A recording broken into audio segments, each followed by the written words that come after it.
तो दोस्त नमस्ते प्रणाम। मैं हूँ आपकी वंदना और स्वागत करती हूँ अपने यूट्यूब चैनल पे आप सभी का। तो फ्रेंड, हम लोग एक प्यारा सा गीत सुना रहे हैं। सोहर गीत है, कैसे लगेगा कमेंट बॉक्स में बताइएगा। और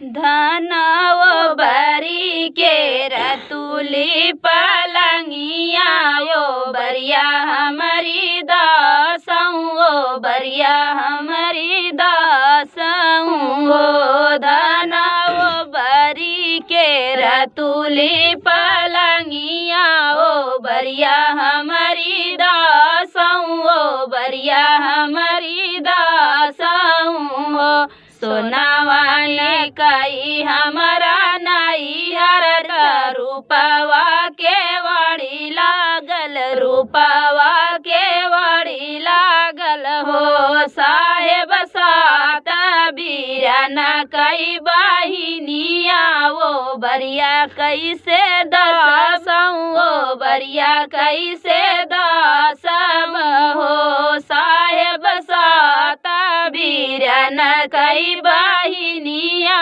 वो बरिया कैसे दासब हो बरिया कैसे दासब हो। इतनी बचन राजा सुनले सुनहु नाही पाए सुनहु नाही पाए नियो बहिनी घोड़े पीठी भैया सवार तबन के सीधारे तबन के सीधारे नियो बहिनी घोड़े पीठी भैया सवार तबन के सीधारे तबन के सीधारे नियो।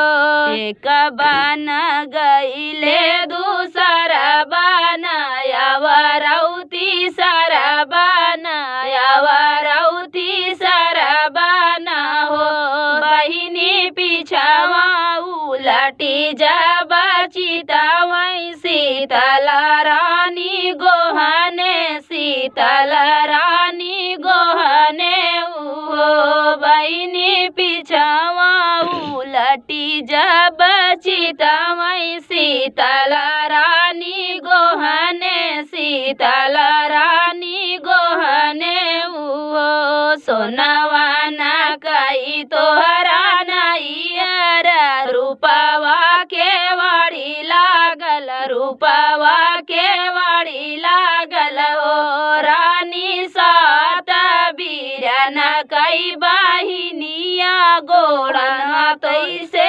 लगाऊं गोहनवा कैसे लगाऊं हो रानी सात बीरन कई बाहिनिया गोहनवा कैसे लगाऊं गोहनवा कैसे लागियूं हो मटियाई कई हमारा नैयर काठे के वाड़ी लागई काठे के वाड़ी लागल हो साहेब सात बीरन कई बाहिनिया गोहनवा तोहरे लगबई गोहनवा तोहरे लगबई हो साहेब सात बीरन हर वहवा गोहनवा तोहरे लगबई गोहनवा तोहरे लगबई हो। तो फ्रेंड्स, सोहर गीत कैसे लगा कमेंट बॉक्स में बताना। फिर मिलते किसी नए गाने के साथ, तब तक के लिए बाय बाय दोस्तों।